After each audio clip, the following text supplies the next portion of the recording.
Hey YouTube, what's going on? So excited for this video because we are going to do a deep dive into moisture because I believe that you do not have to suffer with dry hair anymore. Is that even a thing? Yes, it is totally a thing. So this is one of those videos where you definitely want to go ahead, get a snack, get some drinks, wherever you want to get, because we are going to cover a lot of great things such as the purpose of a moisturizer, the functions, like from a chemistry standpoint, what makes up a moisturizer, the textures, how consistency matters from a butter to a cream to a liquid. All of that matters in regards to the porosity. We're going to go there, okay? And application, how are you applying your moisturizer? And I'm also going to even touch on what makes a bad moisturizer. All of this are things that I typically talk about in my curly chemistry consultations for brands who want to start hair care lines, but you guys get to hear all the juicy details right now. So stay tuned.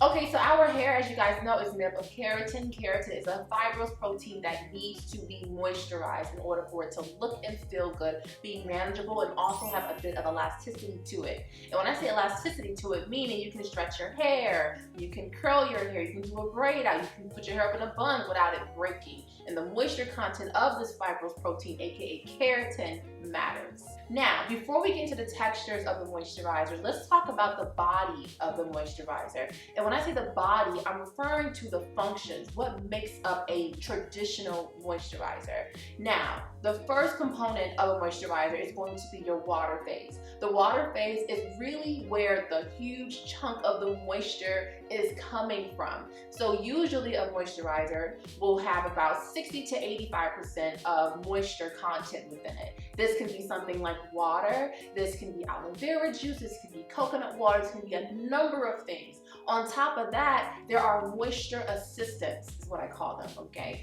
Such as glycerin, sodium lactate, sodium hyaluronate, propylene glycol, just to name a few. Those are humectants that help to enhance the moisture capacity within that formulation. After that, typically you'll start seeing some oils or some butters, okay? Now, within a traditional moisturizer, oils and butters will make up about 5 to 20% of the formulation.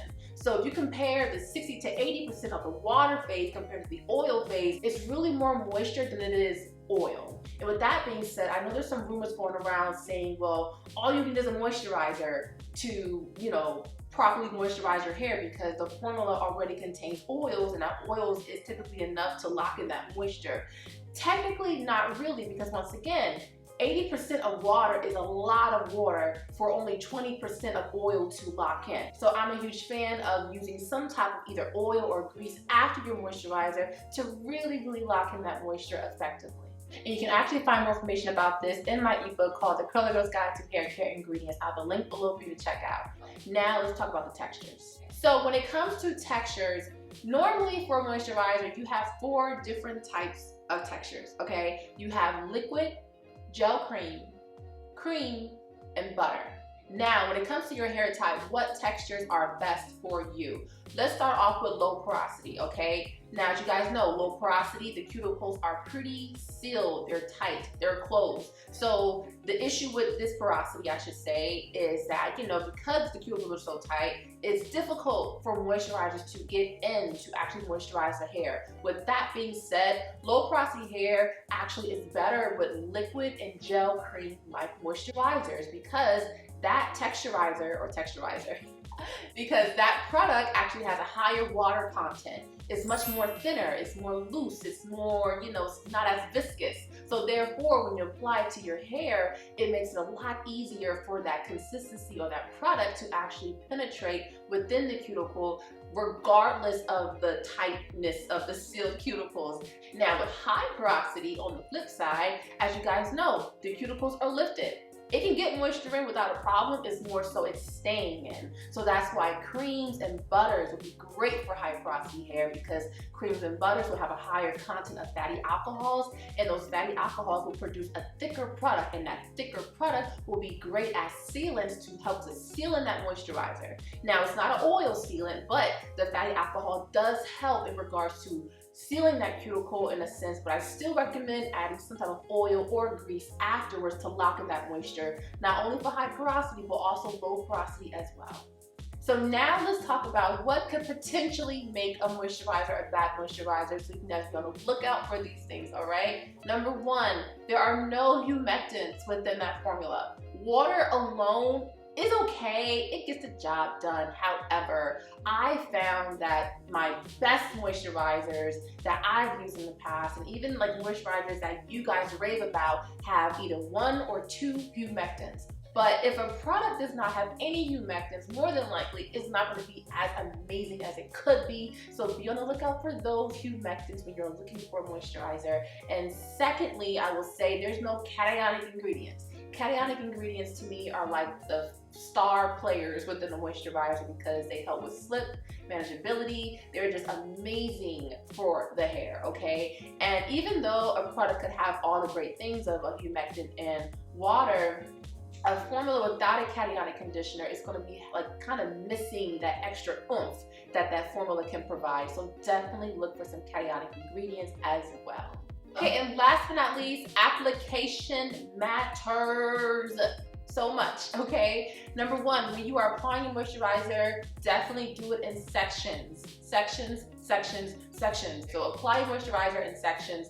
Take your time when you do this. And then last but not least, I will say, moisturizing your hair is a 2-part process. Moisturize and then seal. You guys know it. Don't skip out on that second part because you will have better moisture longevity if you lock in that moisture with either an oil or a hair grease. Alright guys, hope you have enjoyed this video and learned something new. If you have stayed this long, thank you so much for watching this video. You are amazing and you actually get to know what my next video is going to be, which happens to be on low porosity hair care products that I recommend, okay? It's going to be a video dedicated to low porosity hair, and I'm sharing everything from shampoo, leave-in, moisturizer, deep conditioner, all the things that I recommend you guys check out, look out for, and even add to your regimen, okay? Because these products are amazing and I highly recommend them. But don't feel bad, high porosity people, because I got you too, okay? I'm gonna do a high porosity product video specifically for you too as well, so stay tuned for that.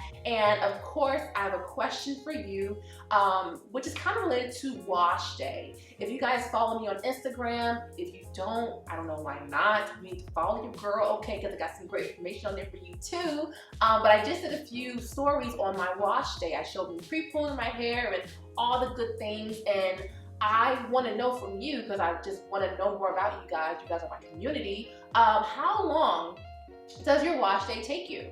I'm so curious to know how many hours does it take you. Do you look forward to your wash day, or do you kind of like dread your wash day? And if you do dread your wash day and I see it in the comments, I will try my best to respond back to you to give you guys some encouragement or some advice where I can, all right? So definitely comment below, let me know. I look forward to having the conversation with you. Be sure to check out the Curly Girls Guide to Hair Care Ingredients if you have not done so already. I'll have the link below for you.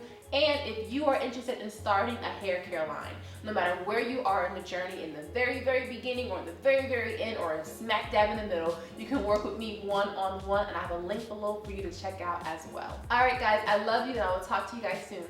Bye.